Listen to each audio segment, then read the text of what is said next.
Welcome to A Conversation with History. I'm Harry Kreisler of the Institute of International Studies. Our guest today is General Anthony M. Taguba, who served his country for more than 3 decades, becoming the second Philippine American to become a general. Trained as an armored officer, General Taguba served as acting director of the Army staff during the Iraq War. Earlier, he had been head of the Army Community and Family Support Center. It was Lieutenant General David D. McKernan, General Taguba's boss as commander of Coalition Armed Forces, who appointed him on January 31st to conduct what was then described as an informal investigation in detention and deterrent operations, focusing in particular on the allegations of maltreatment at Abu Ghraib prison. General, welcome to Berkeley. Thanks very much. Where were you born and raised? I was born in Manila, Philippines in October of 1950. Raised there until I was 11, and my family immigrated to Hawaii in July of 1961. And looking back, how do you think your parents shaped your thinking about the world? Very much. They're deeply religious people, Catholic, Roman Catholic, and my mother, of course, raised me since my father was out. Well, he wasn't out. He was with the U.S. Army at the time, and we were not stationed with them until we all moved to Hawaii at the same time. But their values, their family values, their deep family values, therefore they were origins of a poor family, poor upbringing, and they taught us a lot of discipline. So it was quite a bit of a struggle, you might say, growing up under their tutelage, but it was very valuable in my growing up. And in reading about you, I got the sense that they really imbued in you, however parents do that, a sense of integrity, of respect, and honor, values that I would imagine would be important later in your military career. Absolutely. My father's side, of course, discipline, structure, him being in the Army, of course, as a sergeant. My mother, on the side of her maternal side, gave us a great amount of loving because, like I said, she raised us in his absence. And given all those circumstances, she would often remind us about hardships, what she experienced during World War II and what my father experienced during World War II. And talk a little about that, because for your family, you weren't born yet, but World War II was a very important experience, which dealt with the Japanese invasion on the one hand, but also your father was drawn into the U.S. Army. He was enlisted. He enlisted in the U.S. Army, actually with the Philippine Scouts in February of 1942, and fought at Bataan. He was a truck driver at the time. He was principally responsible for hauling not just supplies, but casualties, to include those who were killed in action. And he was captured along with a lot of Philippine and U.S. Armed Forces troops in Bataan in April 1942. But he escaped 3 days later from the march, unlike my cousin and my granduncle, who endured a year's worth of prison time as POWs at Cabanatuan. And during that time, he escaped and suspected, although he would not voice his experience of fighting against the Japanese. And so his experience during that time of horror and hardship resonated with him. My mother, of course, she lived across the street. She lived in Manila at the time of World War II, and she lived across the street from a POW camp, Japanese POW camp. And she would often go into the camp to help with the wounded, with the Allied prisoners, which included also U.S. nurses, U.S. military nurses. And oftentimes, when as young kids, she would not, when we would not eat our food, she would convey to us the hardships that she endured, and that the torture, the hunger that she experienced and what she saw during the war. It was sort of a revelation for her and for her to share with us, much more than what my father did. Mm-hmm. And so, as a result of this experience, when did you decide you would go into the military? Your father's in the military. Right. Your family has these wartime experiences. Mm-hmm. Was it later in school, or was it inevitable? Well, it was, you might say, all of the above. The high school in Hawaii that I attended was one of 7 high schools that made it compulsory for male students and also the female, those volunteers. Junior ROTC was compulsory. So it was mandatory from our sophomore to our senior years. So that helped shape my thought about what it's like to be in the military, even at that early stage of my life. Knowing what my father had experienced and that sense of discipline that he was a taskmaster. He was a strict disciplinarian. Mm-hmm. I decided I was going to enroll in Army ROTC. I applied to West Point, but my academic and scholastic achievements were not competitive enough, so I was not accepted to West Point, nor did I get an ROTC scholarship. But I went ahead and enrolled anyway, 4 years in college, and I received my commission in May of 1972 from Idaho State University. And what were your interests in school other than military? What did you major in? Quite a bit of interest. I like history the best, followed by geography, a bit of anthropology, astronomy, that sort of thing. More on the liberal arts side of the house than on the sciences, even though I enjoyed the sciences and geology, for instance, but very bad in math. Mm-hmm. But I struggled, and obviously I did well. Students out there who might watch this program are probably, some may be interested in going into the military. Mm-hmm. What are the skills, do you think, that are required to be a good soldier? Well, let me just preface that by saying that not everybody is cut out to be in the military, and those who wish to join the military will find it very, very difficult initially, but the experience to be trained, to have that sense of discipline, to be structured in your life, to have that sense of duty, sense of obligation to serve your nation is all powerful. The experience that you gain of being a leader, because from the start, a young soldier or young officer are trained to be a leader, and they're given the necessary tools, the mechanics of, and also the teachings to learn how to lead and learn how to follow at the same time. So, and I think that's probably the best thing that they will experience, is their ability to lead and the ability to be a leader of the best young men and women that we have in the United States military. Some men and women sort of rise above others. Is there something that makes an extra difference in people who really emerge to significant leadership roles in the military? I mean, is there some quality of military leadership that sort of stands out in your mind among the officers who you've worked under? Yes, the military is a very competitive profession. You excel in whatever vocation or skill that you may have in the military, whether you're a truck driver or a tank commander or an infantryman or a logistician. It's highly competitive.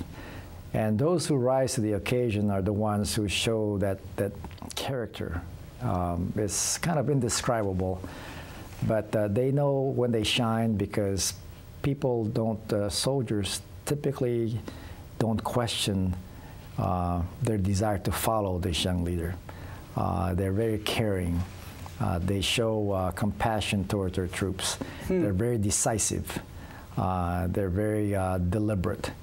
And of course, they show confidence and competence. All of those things mixed together brings about this character of the MacArthurs of the world, the future MacArthurs, or even an Eisenhower, or even Patton. And there's those who become role models in front of their soldiers, and not just them, but to their community as well. So soldiering really is an affair that a few would experience with great appreciation. But once you appreciate it, you're greatly satisfied by it. And it sounds like that the followers, that is the soldiers, what emerges out of this is an element of trust, basically, Absolutely, of confidence in what they're being told to do and so on. Right. You're absolutely right. Let me just add on to that. It is the responsibility and obligation of a leader to train, equip, feed, pay their soldiers, and of course be sure to look after the welfare of their family members. It's a combination of all of the above, and that commitment is sometimes, and that obligation and that responsibility oftentimes are forgotten or set aside. But once reminded that they're there to lead the soldiers, and that reminded that the soldiers today deserve the best leadership that the Army can provide, nothing will stand in their way. In your more than 3 decades in the military, you really must have seen the military changed a lot, and let's talk a little about that, and let's follow up on what you just said. Has the military done as good a job in taking care of its soldiers as its missions have become very different over the course of your career? I believe so. I mean, it's not as if we're being stagnant or stale, or you might say being absent in our ability to improve our warfighting capability or increase our readiness. I came in at the tail end of Vietnam. That was in 1972. And as you could recall then, our Army was coming out of Vietnam. It was being hollowed out, you might say. We had problems with volunteerism, and we had problems of retention, and the like. Drugs and race relations was rampant. But we hurdled over those consequences, and over time, in the last 30 years, we've transformed ourselves as the best Army in the world, as the best military in the world, bar none. You can see the significance of what had happened in the last 3 to 4 years. So the leadership side of that, I think, is incredibly important. Our recruitment is there, our retention is there. Our educational system is bar none one of the best. And at the end of the day, when that soldier or that officer leaves active duty and get employed by the civilian sector, they're probably more prominent in seeking employment because they've been trained, they've learned how to lead, they know how to lead, and so they all become a well-rounded citizen and a contributor to our community. How has the events of 9/11 changed the military's role, if at all? Not very much. We have the responsibility to defend this nation. And I think the 9/11 brought about the notion that we should have been prepared more. Well, it's not just the military. The military is one element of the national elements of power in this nation, the other 3 being information, diplomacy, and economy. So just one segment of it. But given what had happened in 9/11, I think we rose to the occasion. I think our nation had this sense of urgency, the sense that we're going to defend this country. The feeling of volunteerism became an element of character for our young men and women to join the military, because, you know, we obligate ourselves. Service to the nation was emblazoned then. A lot of our young men and women answered the call of duty. It's just the nature of the character of this nation. One of the important interfaces of the military is with the rule of law and international law, you know, in the sense, and I want to talk a little about that before we sort of get into the inquiry with regard to Abu Ghraib. And I guess the question is, and in what you've already said, one gets a sense that there has to be rules in the military if this discipline is going to work, on the one hand. Sure. And that is something that the leaders have to provide before, during, and after the missions, the new missions that they give. Correct. Now, what about international law? Because in a way, much is made of this problem of, well, if we go down certain roads in this fight on the war of terrorism and we sacrifice international accords, then down the road that can be a problem for our soldiers when they are captured, when they're in different conflicts. Talk a little about that.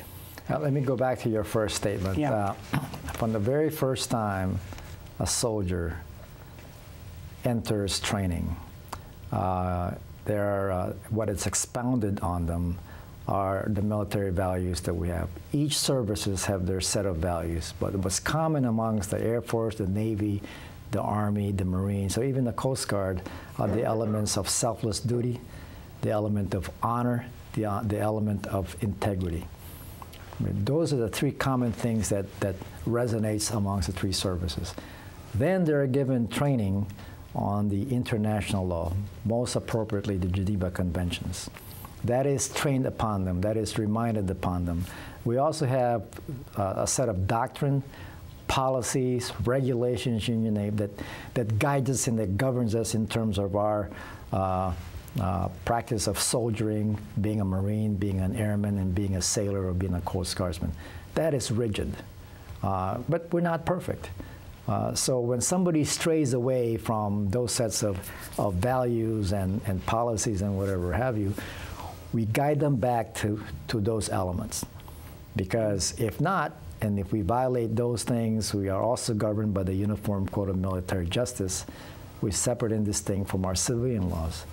So those are the rigidity and the deliberateness of how we train our soldiers, our airmen, our Marines, our sailors, and Coast Guardsmen.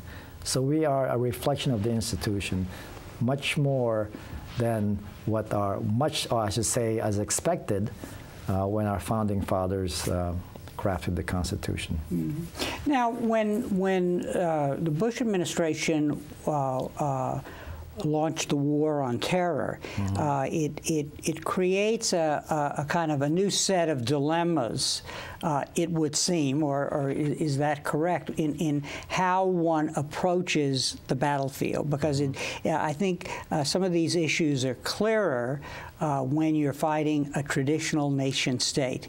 If you're fighting the Iraq Army, a lot of these rules seem easier to enforce. Are there problems raised when the enemy is terrorism, which creates a level of confusion about what the rules require?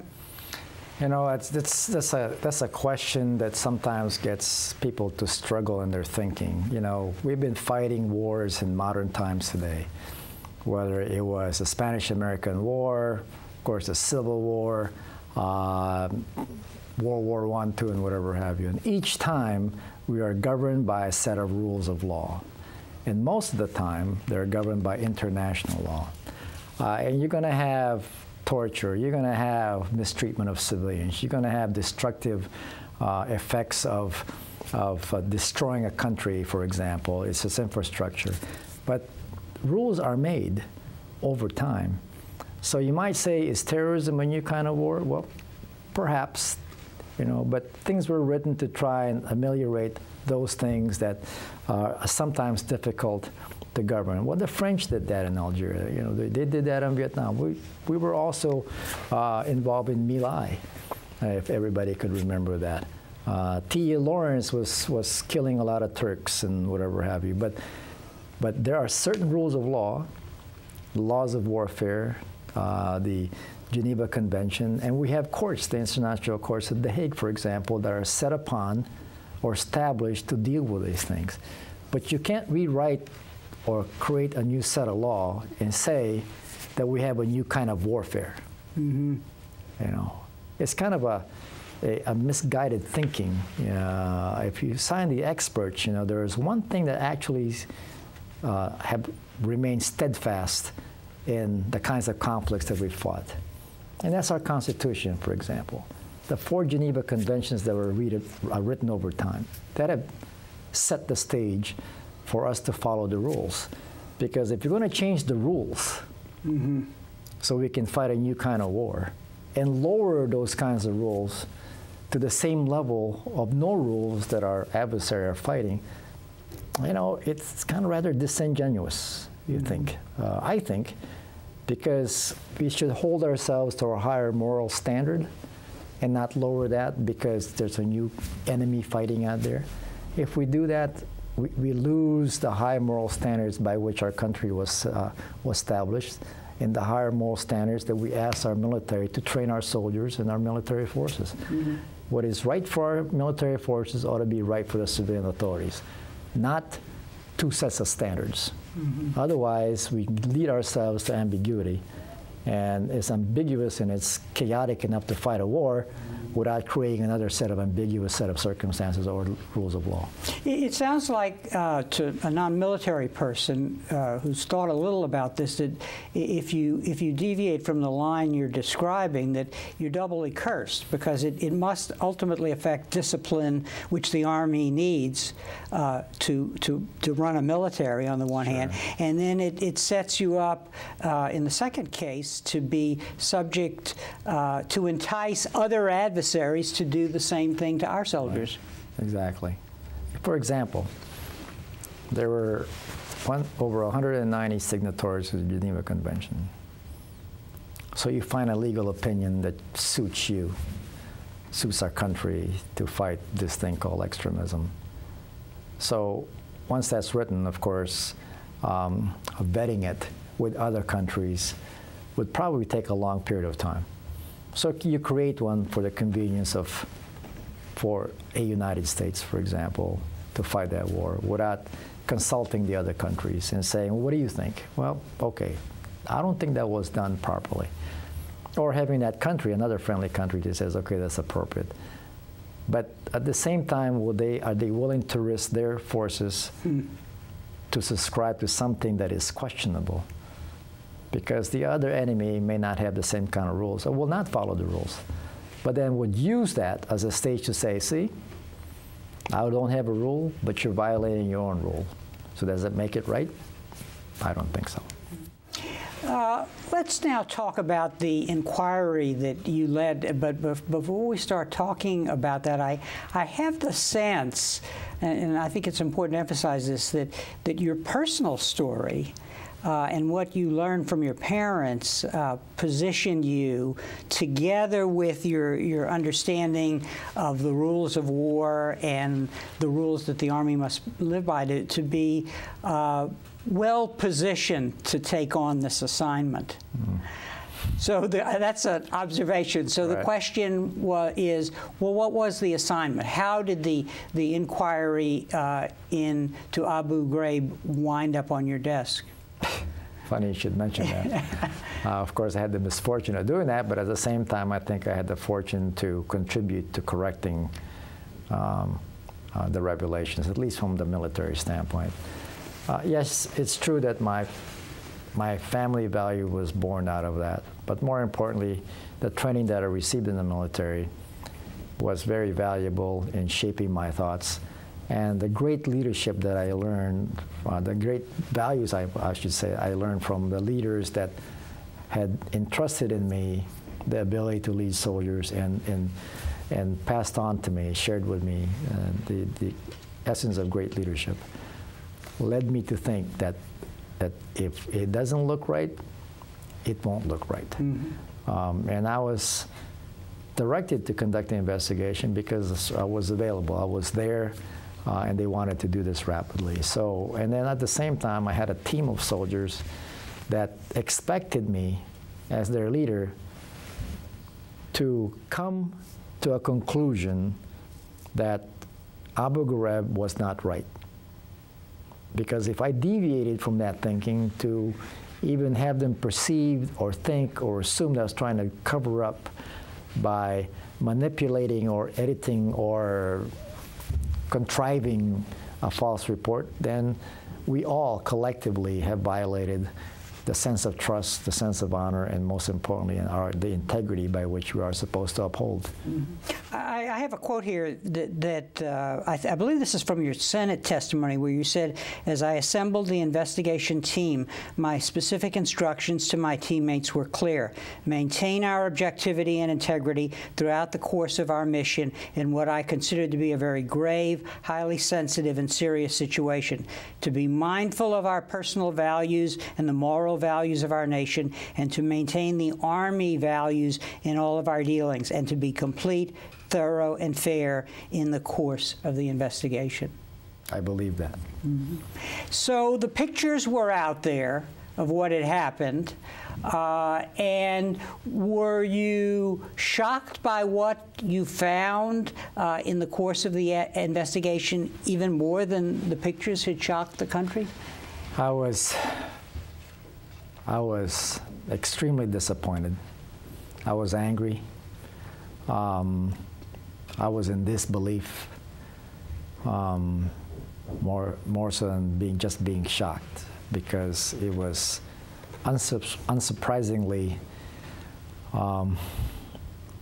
unbelievable that something tragic like that had happened in a prison site that was not to be.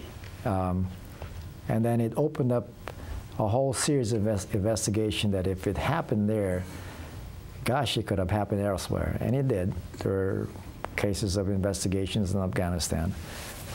There were cases of investigation that was being conducted against special operating forces. So, and I didn't show those photographs to members of my investigation team because I wanted to be sure that we remain objective, that we are clear, and that we're not going to speculate. And because I did not want to jade their thoughts and getting to the facts. The statement you read was basically, do not speculate, do not be subjective, because what I'm going to see, they're going to see. What I'm going to read, they're going to also read. What I'm going to experience, they will experience. So it's a very open investigation. I wanted some 23 set of eyes to see it, to ensure that I was not being misled, or I'm not misleading myself and the country when this report becomes final.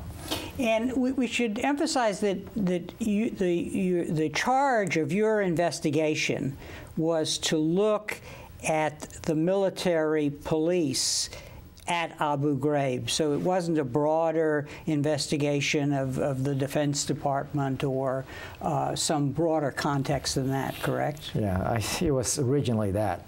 But Abu Ghraib was a prison complex that did not just contain military police. It also contained detainees. It also contained other elements of the military and other elements of other government agencies.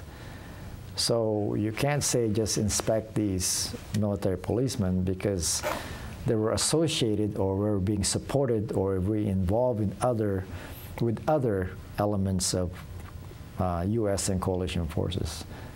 There were also agents from the Department of officers from the Department of Justice that were helping with the prison standards. So to have me go there and say, well, let me do this investigation myopically, and without looking at the peripheral situation that is resident on the prison compound, would have been rather questionable at best. Now, in the conclusions of your report, but I'm going to go into what you were just talking about in a minute. But I just wanted you called a spade, as we say, and the report concluded that between October and December 2003, at the Abu Ghraib confinement facility, numerous incidents of sadistic, blatant, and wanton criminal abuses were inflicted on several detainees. The systematic and illegal abuse of detainees was intentionally perpetrated by several members of the military guard force. So not showing your team the pictures, they found what had happened anyway, and it was very clear that this really went against what the Army stood for, what America stands for, and so on.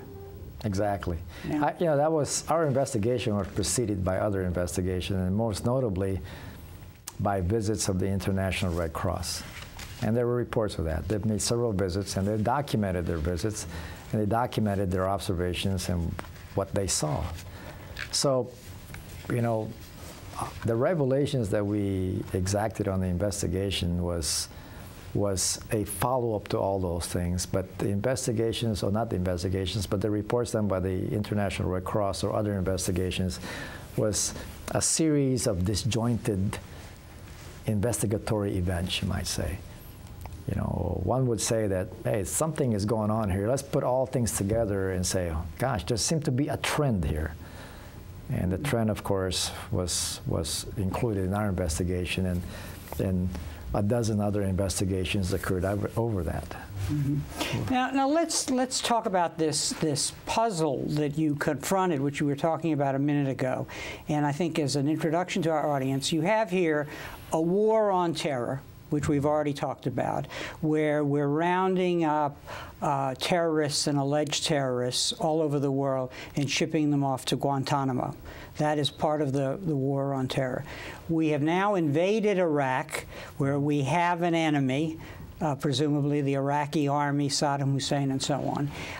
And then this facility that you're looking at is used to essentially house people who have been taken by the military. Mm-hmm. Now, immediately there was a larger political problem. I'm trying to understand how this place emerged. And what I sense is that the government, our government, was confronted with a puzzle as to who the insurgents were. So we lost sight of who we were fighting. We didn't know. And so part of what we were doing was throwing people into Abu Ghraib to get the intelligence to tell us the nature of the insurgency. Is that a correct reading of the complexity that you were encountering?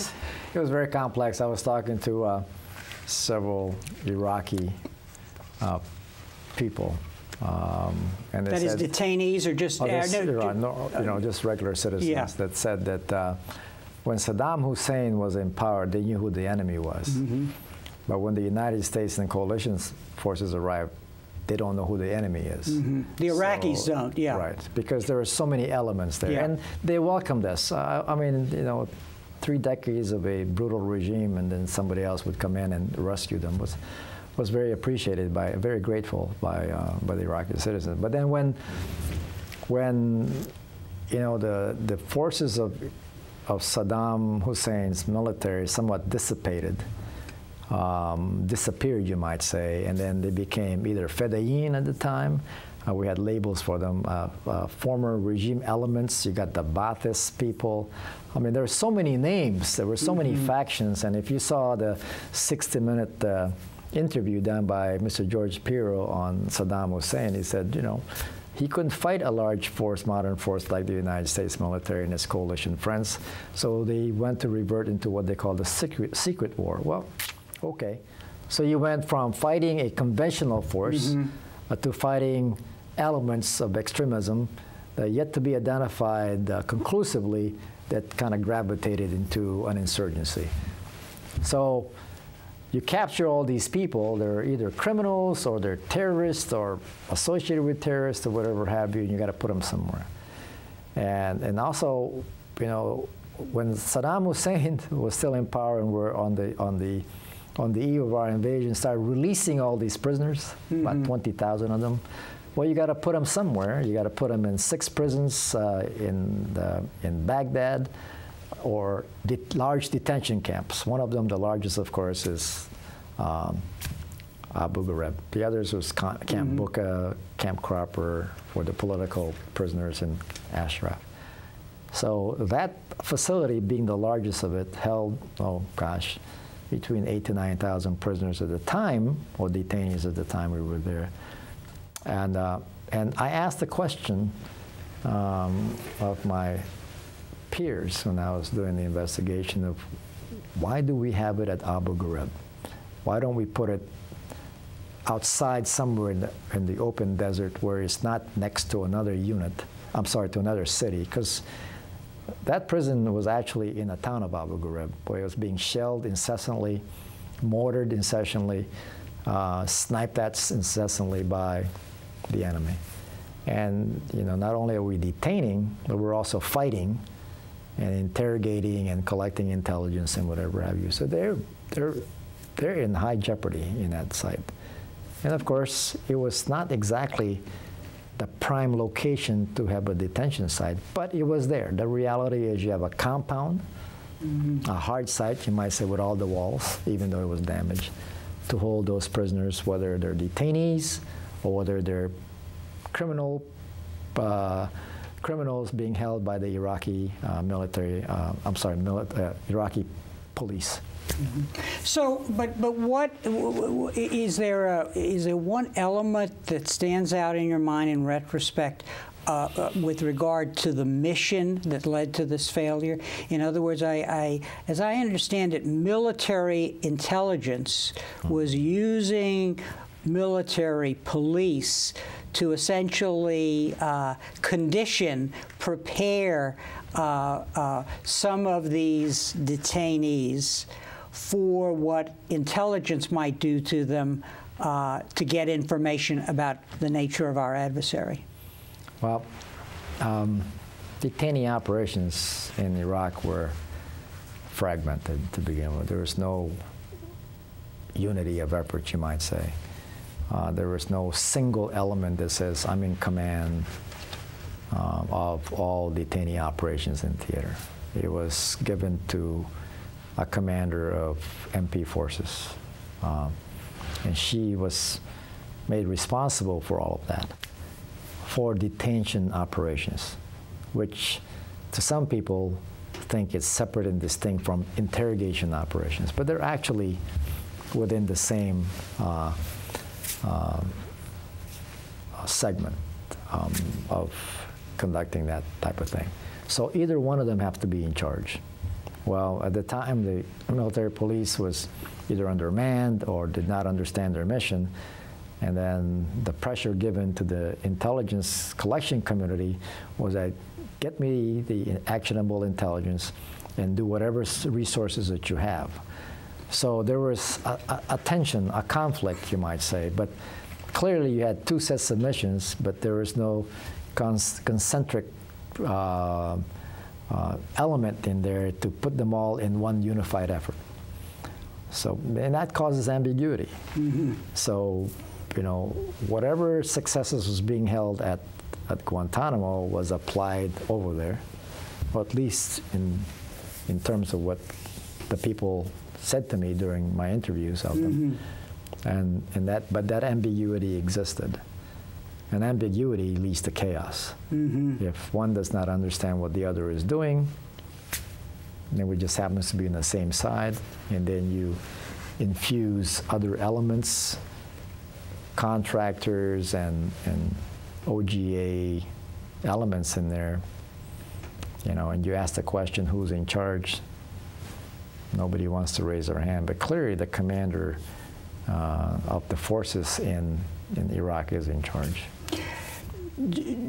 So do you feel, after all of this, that there was an effort to cover up the kinds of things that you discovered? I mean, were the people who committed these horrible acts, was in their mind, were they following orders, and were there such orders?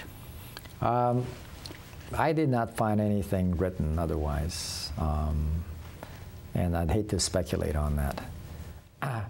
But I can only assume that there was source. Well, and from my standpoint, I don't believe that there was a cover-up.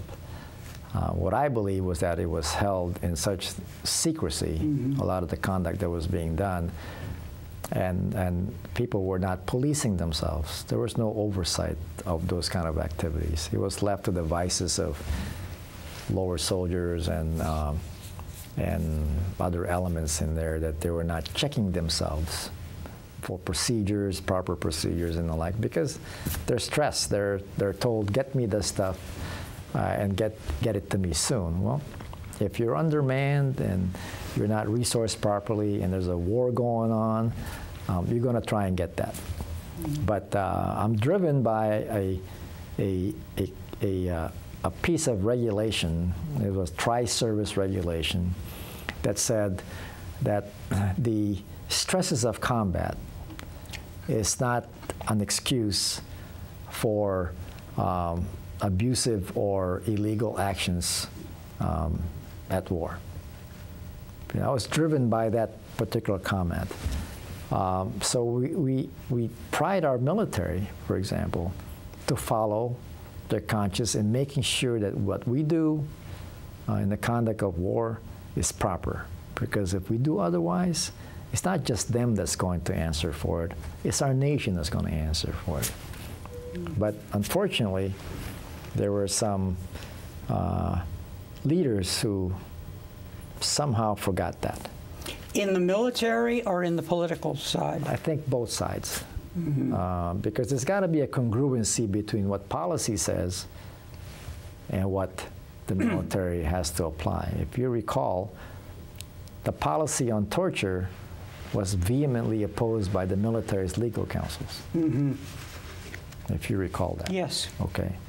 Mr. Alberto Mora, for example, the General Counsel of the Navy, said, "This is incredible."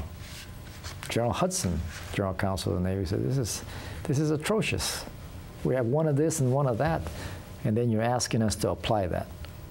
You know, where the protection of our U.S. forces now is under jeopardy, but it protects the civilian elements.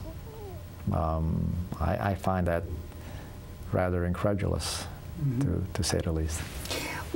As you look back at this, your career is built on the organization of the military, making the military work, problems of logistics, and so on. What is the failure here? Is it a failure to clearly define the mission? Is it arrogance? Is it a lack of resources? A lack of time? I mean, is there one thing that stands out in your mind in retrospect? No. War is such a destructive nature, but you could also regulate and manage it. If you have a clear set of mission and a clear set of task. And sometimes those change over time, and it's all dependent on the conditions that you're entering into, the environment, you might say. So we have to be flexible. But one of the principles of, or a couple of the principles of war is that, one, keep it simple, and two, you must have a unity of effort. And it's tremendously complex to fight a war that involves not just our U.S. forces, but coalition forces. You know, all these moving parts, we call it. It's easy to try and judge that, you know, as you're watching it on TV, but it's harder to manage and command and control that out in the field. But we have such competent people that are generals today, you know, lieutenant colonels today, that are doing that. But as you may want, you know, it's kind of interesting that sometimes from the civilian side, it's hard that you have a policy that governs that execution. After all, you know, the military is subservient to civil authorities. Mm-hmm. So in that, there's a gap that existed, I believe. Mm-hmm. You mentioned private contractors. Were they a big part of this? I mean, because when you're talking private contractors, you're really talking, we're finding out, people outside of the laws and the chains of command that you're talking about. Exactly. We have thousands of contractors on the battlefield today, and that's a necessity because we just don't have the kind of resources to prosecute a war. So you go through the outsourcing side because a lot of these folks have that capacity, like moving supplies, providing meals and the like, transportation for that matter. Now we have security contractors. But I think the failings there is that they have to follow the same standards that we are doing as a military. But they're not, in many cases. Well, yes, they're not. Mm-hmm. And I think that's one of our failings that has to be addressed. I mean, you know, if they commit a crime, they should be held accountable. We do have the Extraterritorial Jurisdiction Act, for example, and somehow it doesn't merit, the language doesn't merit in prosecuting these security contractors. So what do? We send them home, and then we fire them, and then of course you got dead people all over the place, or assaulted for that place, you know. And I find it incredible that our justice system cannot find in itself to prosecute. You know, we readily prosecute our military troops, but somehow we find it difficult to prosecute our contractors. Mm-hmm. You, when one reads about your career and your service throughout your career and then this particular assignment, I must say you strike me as a professional's professional, and you were the right person at the right time to do this job. What then happened to you, you were caught up in the political vortex of Washington, and the leaking of the report and the appearance before Congress and the meetings with Mr. Rumsfeld. What comments can you, what are your reflections on that experience? Because here you were, a soldier doing a soldier's job according to the highest tradition, and then you seem to have been caught up in a political football for partly by an administration that didn't want to, if it knew the truth, it didn't want it known generally. Funny you should mention that. Well, my advice, and it was no surprise to me, because it was a lose-lose proposition. What I told my investigation team was, if this report could not withstand scrutiny, then we have to do it again and find where the eaches that we have to fill in to ensure that there's integrity in our report. So we hold our ground. We believe in our values. We believe in our oath. We believe that we have to defend our nation. We believe in our soldiering, in our protecting our buddies, and that we have to tell the truth above all. But you know, there's always a consequence to demonstrating integrity. There's a consequence to that, and we were willing to take that consequence, provided, of course, that you know, we believe in ourselves and we believe that our nation will be safer and that our comrades in arms will be protected. Otherwise, if we compromise that, we're no better than the enemy that we're fighting. And then we violate our own principles. So none of my teammates have been, you might say, scrutinized. They've been in the military, and I wanted them to be protected so they can continue advancing in the military. One, in fact, is running for political office in Dayton, Ohio, and I hold them in high esteem. But you know, if you're facing the nation and members of Congress and not tell the truth, I think it would be totally dishonest to our nation that we took an oath to when we were first commissioned as soldiers and as first commissioned, as enlisted as soldiers and as commissioned of officers. We have a set of values that we have to uphold, and we have an institution that we need to protect. The institution, our military institution, is older than our nation, as you know, and we need to preserve that in as much as preserving the security of our nation. Because it's not as much as the leaders that we're obeying or are subservient to, it's the country that we're subservient to. The result of this inquiry was on your career. From the press, one thinks that is led to believe that essentially you were pushed to the side by the administration and ultimately took an early retirement. Is that, do you want to talk about that? Because I think it's important, because we, you know, as a country, you've just talked about your responsibility to the country, but it would seem the country has a responsibility to soldiers like you to honor their integrity. Well, the country doesn't owe me anything. I owe the country a lot. I came here as an immigrant. I had the privilege of serving my country.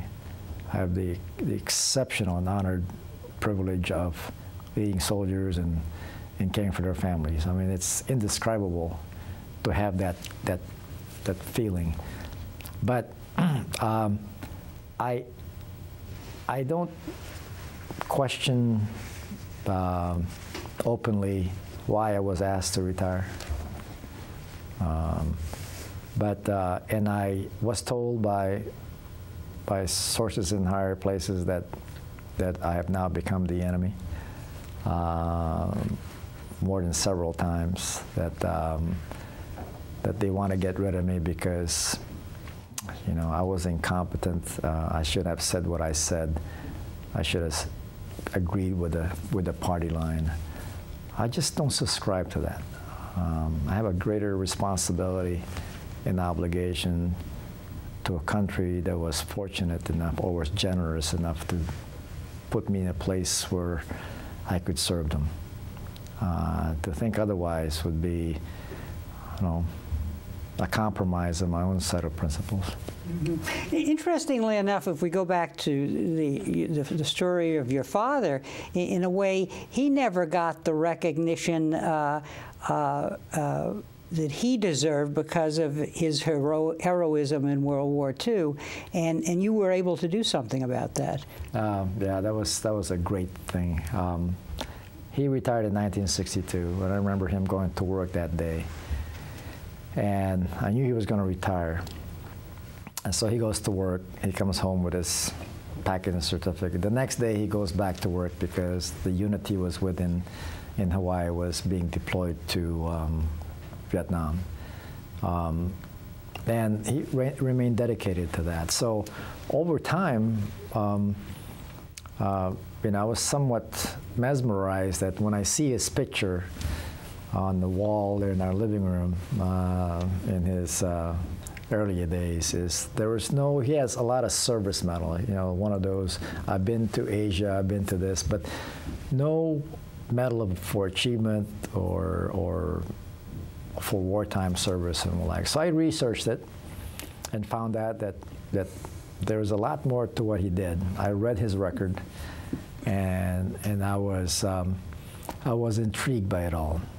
He had an impeccable record of service for a country, but nobody recognized him. So I collected all the documents and whatever have you, and requested for his medal set. And so on his 80th birthday, the commanding general of the 25th Infantry Division in Hawaii presented him with his Medal of Honor, Bronze Star Medal, his Bronze Star Medal, and his POW medal, and pinned it on his coat. Mm-hmm. Now, at the same time, that was 54 years after the end of World War II, and at the same time, he was given his certificate of retirement, and my mother the certificate of appreciation for her unfailing and undivided loyalty in serving her husband throughout his 20 years of service. That was 37 years after he retired on his 80th birthday in 1999. And then that summer I took both of them back to Bataan, and where he wanted to see where the kilometer marker where he was captured, but we were not able to see that because he was covered. So I think it's our responsibility for our veterans, namely my dad, that there's no statute of limitation to give honor to those who are willing to serve their country and give their life so we can live free today. Mm-hmm. And he's 89 today. He is a recalcitrant old man, sort of like the replication of the Jack Lemmon Walter Matthau movie. He's just that. But I have great respect for them. I have great respect for my mother, and they bring us inspiration. And I am where I am today, and I am how successful I am today, and I'm thankful to them. One final question requiring a brief answer. If students were to watch this video, what lessons should they draw from your life story, your service, and your heroism in this matter of Abu Ghraib that we would like not to wait for your son or your grandson to get you the medal that you deserve for what you did in this last part of your career? First of all, thank you for those generous words, but I don't consider myself a hero. I'm just one of those that were directed to do something, and there was expectations out of that. But I'm reminded of a time when I spoke to 5th and 6th graders out of Maine, an elementary school in Maine, and they wanted me, the teachers, Larry Ross, wanted me to convey something to them.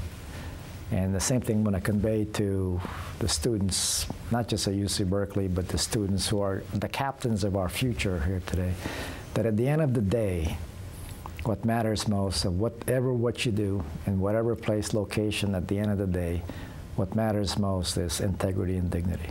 You have to live with yourself. And you have to look at other people and, you know, be as dignified and be as truthful as you can. Because our country was born out of that, our values was born out of that, and our people expects that of us. General, on that note, I want to thank you very much for coming to our program, for being on the Berkeley campus as the guest of our Human Rights Center, and thank you for all you did for the country. You're very welcome, and I'm very delighted to be here. And thank you very much for joining us for this conversation with history.